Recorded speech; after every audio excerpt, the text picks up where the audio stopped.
بود مانند قصاب آی بزرد چشمانم تا برخواب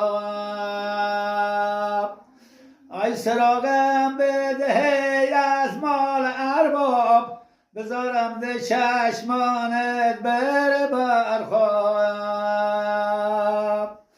آی سراغت میدهم سنگ و پلخمان به سینت میزنم هفتیر باران آی شبی بیام که همش برف باران نه دست به سنگ رسه نه به پلخمان آی سگی دارم که الماس نام داره آی شبی 70 گرمز شام داره. روزت مبارک.